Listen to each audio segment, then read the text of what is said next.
Today's scriptures are the Gospel of St. Luke in the 14th chapter, beginning in the first verse. In it, Jesus tells us a story, is telling the story to the Pharisees. And the first thing he does is he kind of challenges them. And he tells the Pharisees, he says, is it lawful to heal on the Sabbath day? And of course, these guys, they don't answer him. They want to be quiet. They want to be silent. They're supposed to be the most educated leaders. And instead of putting their neck out by making a decision, they quietly sit back and let him continue. Now, he does continue, and he says that, yes, it is okay to heal on the Sabbath day. He says if we have farm animals that are in trouble, then why would you wouldn't leave them? You care more about your products and produce than people. And so he goes and then he heals a man who has the dropsy right there in front of all the Pharisees and lawyers at this gathering. And he goes on to call them out on something. He tells them that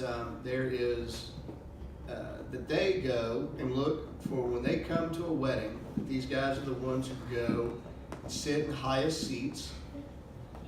And the problem with that is then when somebody with greater honor comes, the person has to, the head of the wedding has to ask them to move down a seat, and they are dishonored by the humiliation of having thought they were that good and then having to move down. Jesus tells them that instead they ought to go and take the lowest seats that they can.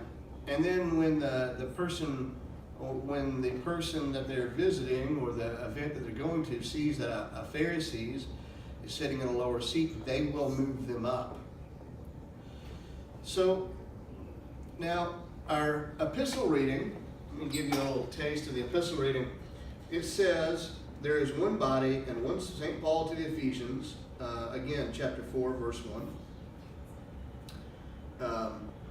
There is one body and one Spirit, even as you are called in one hope of your calling.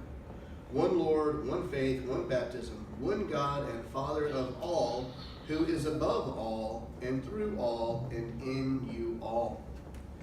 So, when we talk about men, and this is, we're still continuing our Restoring David series at this point. So, hear me when we're talking about restoring men.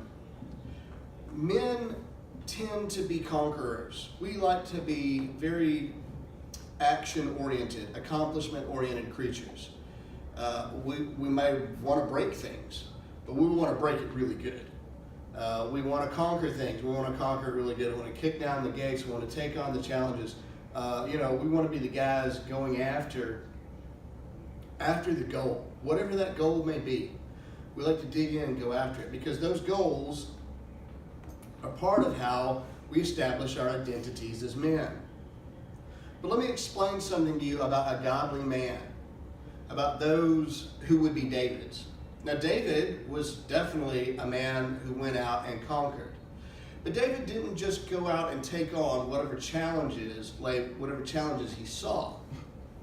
Remember, David killed bears. David killed Goliath. David killed a lot. David fought a lot of wars and battles and won. But what made David successful was he had the humility to understand, even though it hadn't been written yet, he understood the concept that is in Ephesians when it says that one God and Father of all, who is above all and through all and in you all. Remember that David became king, but there was a king before David who was Saul. And David was actually married to Saul's daughter. But Saul tried to kill David when Saul found out that the kingdom was passing from him to David. So here Saul is trying to kill David, trying to eradicate him so his kingship can continue. David never fights back. David runs from Saul. David hides from Saul. At one point, King Saul is in a cave, and David comes up and slices off the hem of his cape and takes it with him. It's a kind of counting coup, and if you guys don't know what that is, it's a Native American tradition where two Native American warriors would do battle, but the winner is the first one to touch the other. There's no bloodshed involved, none of that needed. And what David did is he took that piece of Saul's cloak and he held it out as proof that he could have killed Saul whenever he wanted. But he would not touch God's anointed.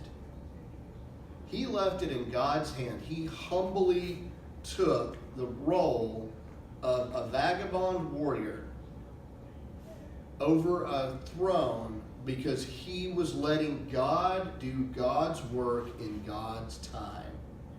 It's hard for us as men a lot of times, but it's very crucial that we make sure we know where our marching orders are coming from. And this is where humility takes such a huge precedence, is that as men, when we walk into a room, when we are truly confident in our role as Christians, as we are truly confident as co-heirs with Jesus Christ himself, you can walk into a room and you can sit in the lowest seat, you can sit in the back row, you can sit down on the ground while everybody else is taking seats, and you can stand back and wait your turn because you're not hungry for things of this world. You're not hungry for everyone else in the room to look at you and say, oh, he's important. He's cool. He's tough. He's the man.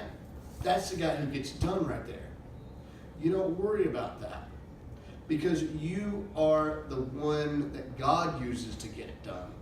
And you're worried about your Heavenly Father looking down and saying, there's my servant. I got this room. This room is mine. This room belongs to God. This quest belongs to God. This job belongs to God because my remnant is there. And so when you do that, when you're that guy, everybody else will figure it out. Trust me. It may take them a while, but when they get it, they won't forget it. You need to find a way to be God's man in every situation. That begins with humility. That begins with walking into every situation willing to take on the worst, dirtiest, nastiest job. My grandfather used to tell me that if you took on the job nobody else wanted, you would always have a job. And he was right. And he also told me that if you did that long enough, eventually you'd get to pick the jobs. And he was right. Even when it's your turn to pick the jobs. True leadership, true manhood, a true leader, a true man of God does not take the cleanest, easiest job every time. It's your job to delegate. And you can delegate once you're a leader. You delegate those things out. But you make sure your hands get as dirty as your men's. See, there's a story in the Bible in 2 Samuel. I believe it's the 28th chapter, where David was sitting around and he had his mighty men with him, and he was talking to these guys, and he said, man, I'm thirsty. There's a well, and that well, it was surrounded by Philistines. He said, that well had the sweetest water. I'd really like to have some of that water. And those three men, each one of those men had killed hundreds of Philistines. They were great and mighty warriors. This is the top line special forces, super tough. They were the best of the best. They are not water fetchers. David never sent them to fetch water. But they had such a heart to be God's remnant, to be God's men, to be David's men, to be loyal. They loved the purposes of God so much, the three of them went out, they fought the Philistines, they killed and fought and killed and fought, got a cup of that water and took it back to David. When David saw what his men had done, he did not drink the water. He poured it out. Now, I don't want to rob too much from the gentleman who presented this same story to me a few days ago. But at first, if you're the guy who got the water and it just gets poured out, you might be angry. You might be upset. He poured that out not just as an insult to these guys, but he poured it out because he wanted God to have it. He offered it to God. David understood why these great warriors went and did what they did. But he offered their sacrifice to God and not to himself. I wanted to cover this because that is the most humble act. David's men got him an amazing gift. They got him an amazing gift. And instead of enjoying it himself, he gave it away. He gave it to the Lord. Because he knew those men didn't serve him. Those men served Jesus Christ. And that's what all of the people that one day you may lead as a man, anyone that you have authority over, whether it's your children, your wives, your families, your subordinates at work, the people you're training, ultimately they serve God first and you second. And that act of humility, going into that situation where you are given authority and you are already put on the highest seat in the house, and you turn around and you give every bit of that back to God, that is what makes you a man of God. That is what marks true humility. And you cannot take on the mantle of David. You cannot take on your role as a king in Jesus Christ until you get humility down. What I've said to you, I've said in the name of the Father, and of the Son, and of the Holy Spirit.